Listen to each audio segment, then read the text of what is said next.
Welcome, everybody, yet another episode of the Wrestling vs. the World podcast. If you're enjoying your day, sweet. If not, what the hell ever. It is now the second half of this episode of WWE Week in Review. So if you did not tune in to the episode this past Wednesday, please do so before checking out this episode.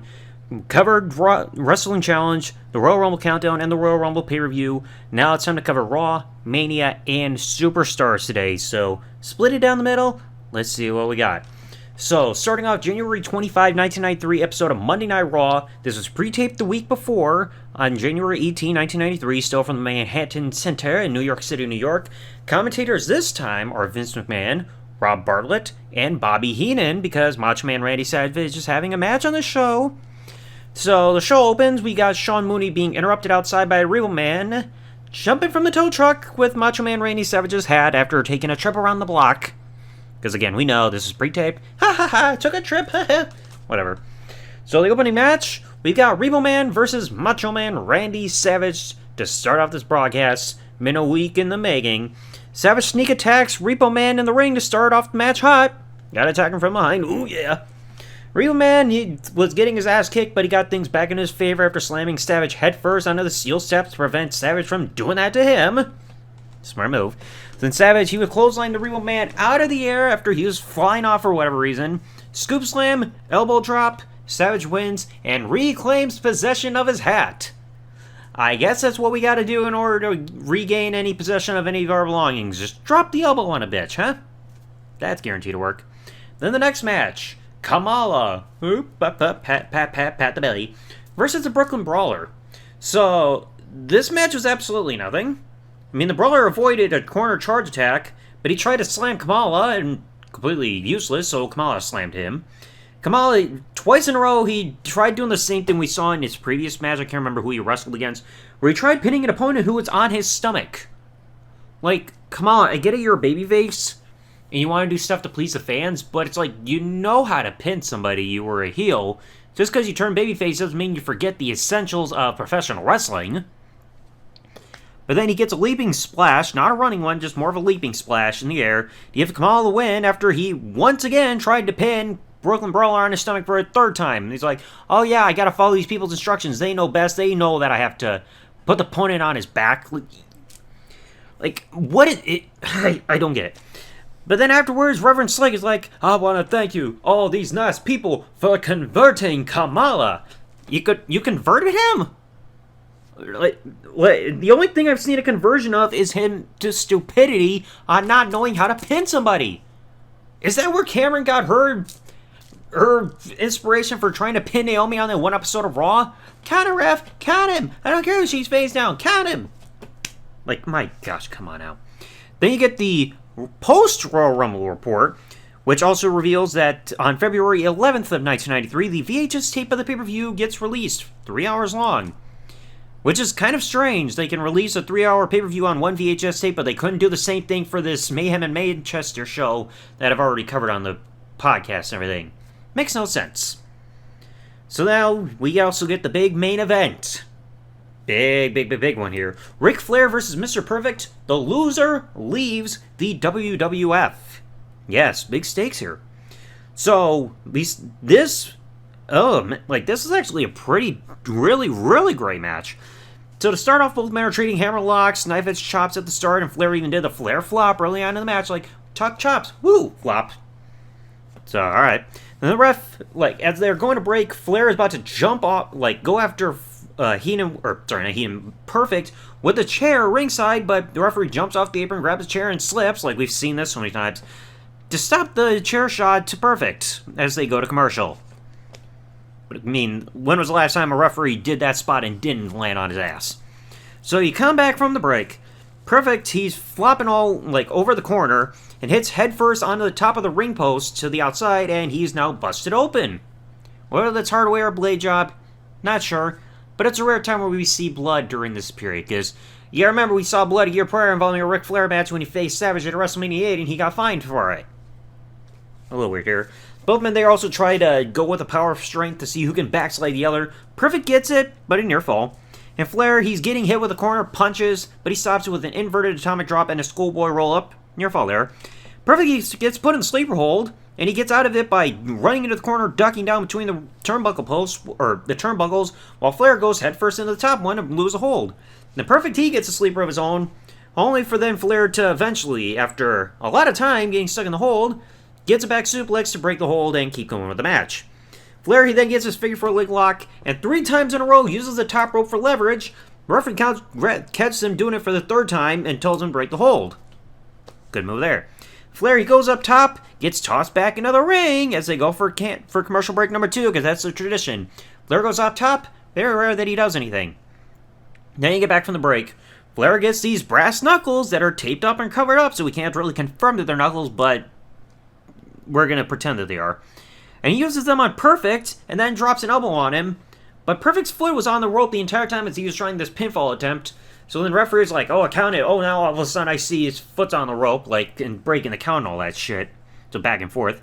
Perfect, he gets put in the corner. Now he starts no-selling the chops and punches in the corner. Flair's like, oh, no, whoo. Perfect's making a comeback. Flair goes over in, like, the corner Flair flop, runs off the apron, gets to the top rope, jumps off, leaps into a mid-air clothesline, so similar to what Savage did to Repo Man for near fall. Then follow-up attempts by Flair, like, go get multiple near falls, like, from Flair going on Perfect. Perfect, he stops a back body drop after jumping off the ropes, gets into a Perfect Plex, and pins Flair to beat him. So that means Flair loses, he's out of the company, and of course they have to pre-tape this, because then he's getting censored while screaming on his headset. So that means Flair is gone, and in reality, this was a way to get Flair out of the company. He would do some house shows after this to complete his contractual obligations. He would go back to WCW because, hey, Jim Herd's no longer there. And then to close the show, they simply tell us that next week on Raw, we're getting Typhoon versus Doink the Clown. Yay! You think they're going to remind us that he put Crush out of action? So that concludes Raw. Now we got the January 30, 1993 episode of Mania to go over. So we're reminded that Bret retained against Razor Ramon, and Yokozuna won the Royal Rumble, so that means Bret Hart and Yokozuna will be facing each other in the main event of WrestleMania 9 for the World Wrestling Federation Championship. Todd, he's hosting, and he's got a black jacket saying, hey, he came from Ric Flair's locker. He doesn't need it anymore, but I took all the chicken feathers off of there, so my jacket now. I mean, you want to prove it, just turn around and say that it has Ric Flair on the back. Otherwise, you can't prove it. So we get a lot of replays. There's no exclusive matches this time. Get the replay of Kamal versus Brooklyn Brawler from Raw. Snooze. Then the replay of Shawn Michaels versus Reno Riggins from Wrestling Challenge. Nothing new there. Then we get shown a very small clip of Giant Gonzalez making his entrance for his debut at the Royal Rumble. I'm sure it won't go downhill from there. I just know it. Then we actually get something new here. After the break, we see a bit of footage from the recent press conference that happened a few days prior for WrestleMania 9 at Caesars Palace coming up in a little over 2 months, somewhere around the beginning of April, they said. Then we get the replay of Tatanka versus Iron Mike Sharp from Wrestling Challenge. No thanks. Then after this, we're giving a new update about the Headlock on Hunger Somalia Relief Fund thing, and Todd shows that there was a $100,000 check being presented for the American Red Cross, courtesy of Titan Sports. I mean, that's a great bit of news right there. I can appreciate that. Then we get the full match of Flair versus Perfect from Raw. I can actually at least approve of this one, because it's not one of those boring, predictable, friggin' squash matches that we keep seeing all the time. And Todd is like, hey, let's give a moment of silence for Flair. And then for a split second, okay. I mean, that reminds me of when they did that with Fresh Prince of Bel-Air during the first season. Because I remember it was somewhere in the first season, like, Will's mom came there, she's like, oh, honey, this woman you know that was old, she passed on. Oh, can we give her a moment of silence? Ah, well. So, yeah, that's nothing new there. Then you get a replay of Bam Bam Bigelow versus Gary Jackson from Superstars last week. Skip that. And the broadcast, from this footage that we got, it starts airing, like, it's mostly the USA Network broadcast, and then they suddenly add in the Sky Sports broadcast, because it shows, hey, here's Vince McMahon. Oh my gosh. So he's joining for the final minute of the show, and Todd's like, hey, can we get some carpet in here? Alright, here's a small welcome mat type rug there. I mean, essentially, it's almost like a bath mat. Then he's like, hey, you also got a t-shirt here, and it's just got the WWF Mania logo on there, and look, you got a chair with 2 armrests. And Todd's like, oh my god, this is amazing. This chair only had one earlier, about an hour ago. And then to close the show, we get informed that on Raw, Brutus Barber Beefcake is going to be having his interview to my knowledge, this will be the first time we see Bruce Beefcake in about 2.5 to 3 years since his parasailing accident in the summer of 1990. So, I mean, yeah, it's going to lead to stuff coming up, but hey, at least it's going to be something new here. Now we get to Superstars. Show taking place just like last time from the Freeman Coliseum in San Antonio, Texas. Vince McMahon, Macho Man Randy Savage, and Jerry Lawler on commentary. Time to snooze, folks, because opening contest, the Head Shrinkers versus Reno Riggins and Bobby Perez. Nothing to note here except a bunch of fish getting put in everybody's faces. Back body drop into a powerbomb, double team maneuver was actually impressive on Perez. But at the end, a double front side Russian leg sweep to plant, I think it was Perez into the canvas, and then Samoan Splash give the Head Shrinkers the easy win. No thank you. Then Bret Hart, we get something new here too. Bret Hart talks about his upcoming WrestleMania 9 encounter with Yokozuna, saying he's going to be a fighting champion, going to go after everybody. He says, only when we start getting closer to WrestleMania 9 will I start worrying about Yokozuna. No, you better worry about him right now, dude. Okay? He's a big man. Next match, Tommy Knight versus Damian Demento. Oh, God. All you need to remember is that an adjustment of Demento's right knee pad or knee brace or whatever leads to a just leaping knee drop right there without any running or anything, and that gives him the easy win. Yawn. Then the next match, Mr. Perfect versus Louis Spicolli.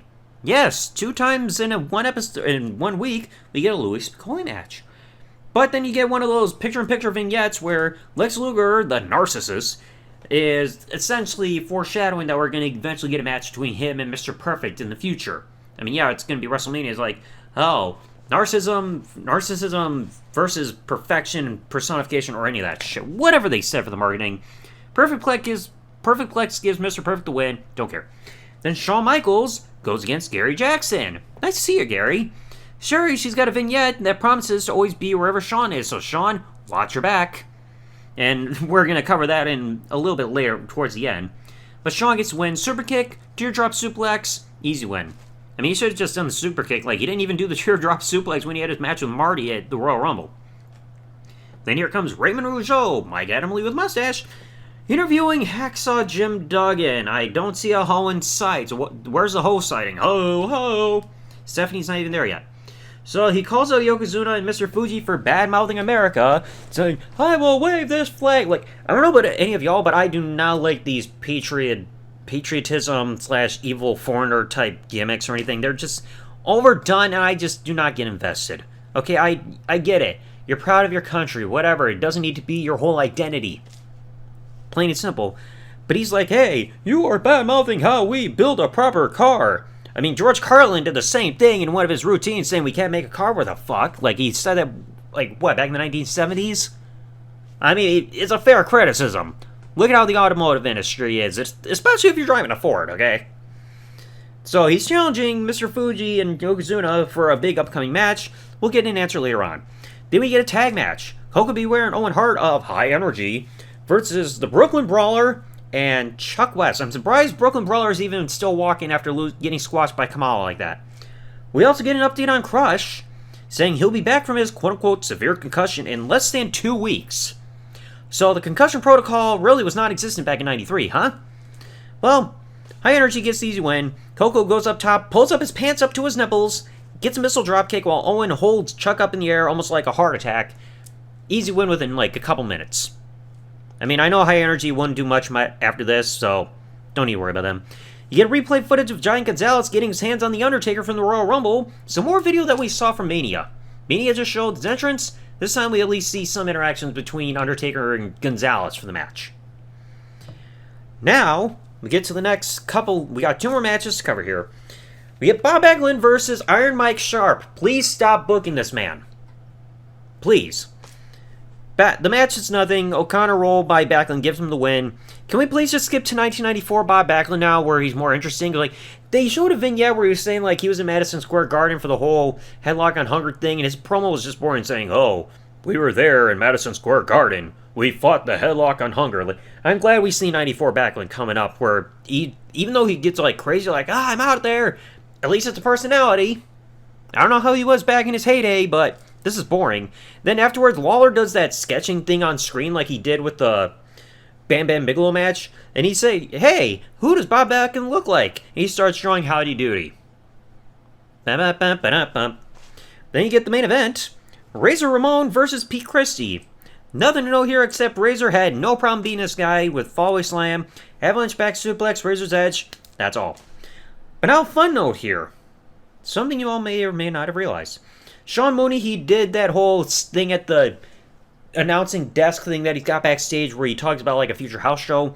And promoting that on February 26, 93, there's an upcoming event at the Nassau Coliseum. He also announces that there's going to be a match between Marty Jannetty and Shawn Michaels for the Intercontinental Championship. And they show the vignette of Sherry and Shawn and Marty saying, hey, get ready for this match. Thing is, this match would not happen. Because shortly after this, like, whole week, Jannetty was fired.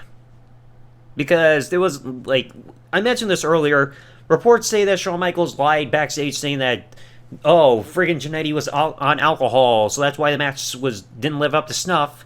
So Jannetty was fired. So his last match was at the Royal Rumble. He didn't even have any house show matches after this. In fact, Jannetty's next match wouldn't happen for like a few more months until he came back to have the title match with Shawn on Raw in May or whenever it was. So, yeah, good use of footage there. And the ring announcer, who's a female, she declares, oh, yeah, guess what, folks? Shawn Michaels has left the building. Yay! Yeah, because it's about the end of the show. And to close the show, you got Mr. Fuji and Yokozuna accepting Hacksaw Jim Duggan's challenge, which is going to happen next week. I think it's going to be on Superstars. Lovely. USA versus a character that's supposed to represent Japan. Ah, great. So, yep. That will be the second half of the WWE Week in Review episode. When it comes to this week, what do I say was the best match? I'm at a toss-up between Razor Ramon and Bret Hart from Royal Rumble and the perfect Flair match from Raw. I think I gotta favor Bret versus Razor just a bit more, just a little bit. Worst match? I was close to saying Kamala versus Brooklyn Brawler, but I mean that Damien Demento match was just atrocious. My God. I can't tell what his character was or if what his finisher was supposed to be outside of that leaping knee drop, but that match was atrocious. So I'm going to give it to Demento versus Chuck West or whatever his name was. We had Bobby East, now we got Chuck West. Give us some more jobbers with a last name of North and South. You'll got all directions covered. I don't care. So anyway, let me know all in the comment section below. What do you think about this week of WWF/WWE programming? What do you feel was the best match of the week? And what was the worst? And like I said, if you missed the first half, you can check it, episode 195. This is being episode 195.5, because this covers the other half. So anyway, let me know you all in the comment section below. If you enjoyed today's episode, folks, please remember to leave a like, subscribe to the bell turned on, because you're listening to this here on YouTube, and comment what you thought below, and I'll catch you all in the next one. Thanks for listening, folks. Like, comment, subscribe. Peace out, and good day, everybody.